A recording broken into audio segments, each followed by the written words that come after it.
Happy Sunday, everybody. This is Scott Grossberg, author of The Most Magical Secret, 4 Weeks to an Ecstatic Life. And I want to start off our discussion today with a quote from Robert Frost. And he said something pretty amazing. It goes like this: "The brain is a wonderful organ.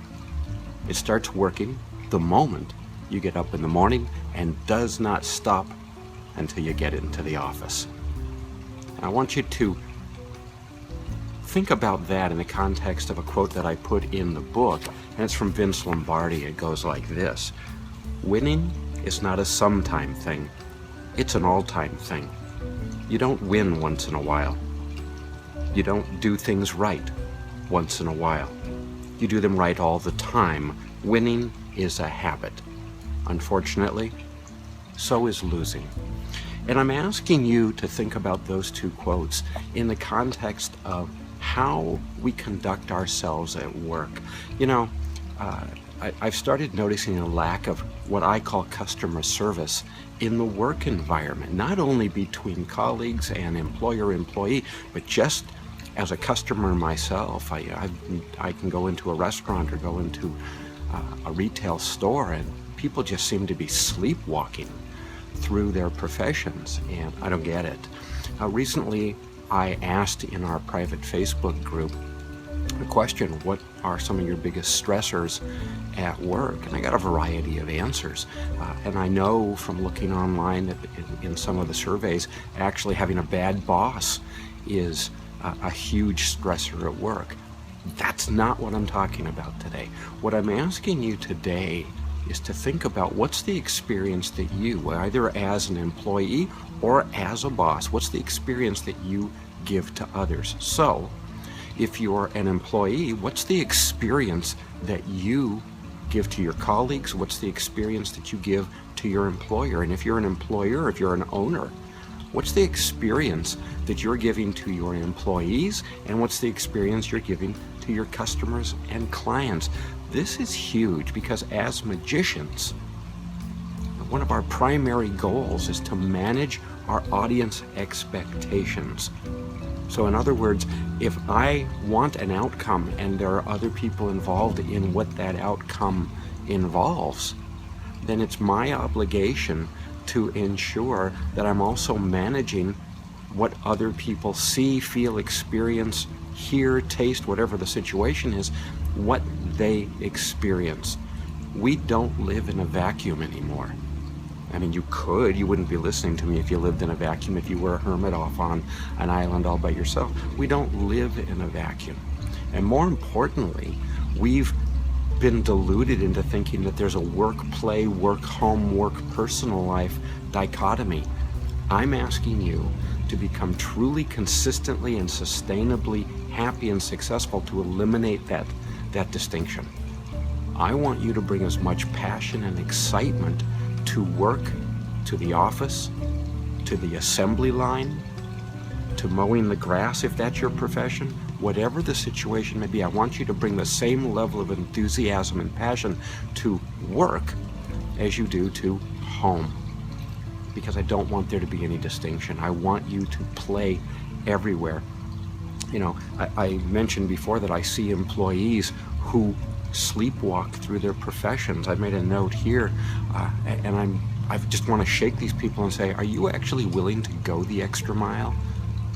Let me ask you that, right now listening to this. Do you go the extra mile at work?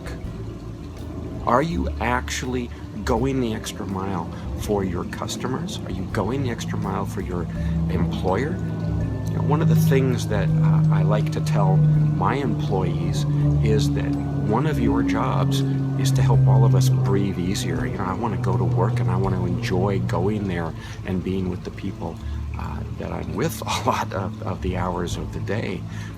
Do you do that? Are you helping people to breathe easier? Have you even asked yourself what that looks like? What do your clients, your customers, have to believe in order to breathe easier? And with that question, by the way, comes another question, because that implies that they're misbelieving something. One of our tasks as magicians is to help people smile, to breathe easier, and to bring solutions to what they perceive to be their problems. I gave you the Vince Lombardi quote from the book, and I'm encouraging you to go back and reread chapter 6. Chapter 6 is entitled A Blueprint for Mastery of the Most Magical Secret. That's where the quote is from.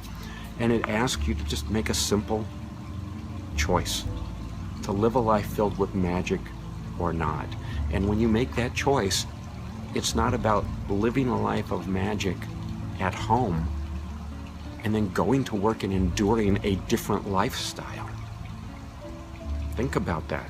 To make a choice of living a lifestyle of magic, of bringing your personal passion, your personal power, your pleasure, your delight, your intents, your wants, your needs, that means all the time. That's the Vince Lombardi quote I gave you. And so with that, I'm asking you to also go back and to reread chapter 2. And chapter 2, let's see here.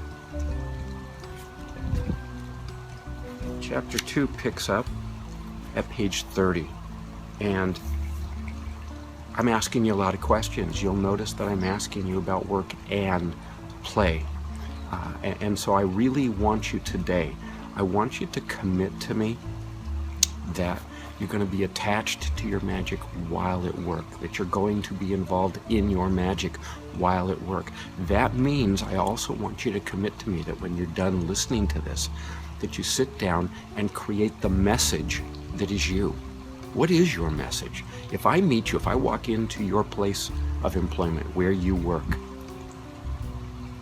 what are you saying to me? What am I hearing from you? Because it's not always what you say, it's what I hear. It's not what you do, it's what I see.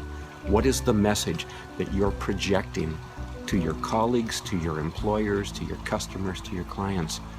Have you ever sat down and fashioned the message that is you, that's coming across? And that's really what I want you to commit to me today and think about, is to fashion that message and to start planning, projecting, and being proactive about the interactions that you're having with the outside world. Not just saying, oh, I'm magical and this is what I want, and then going to work with an expectation that it's all going to be handed to you on a silver platter.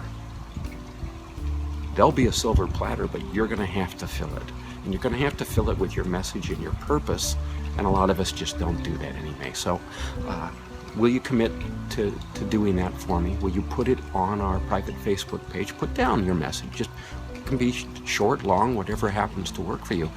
Will you commit to actually creating the message that is you, that you want to get across to others, and the experience that you want others to have from you? It's an audience management thing. Think about all these things. Take some time when we're done here. Write them all down. Post them so we can hold you accountable. And now go out and make it a magical day.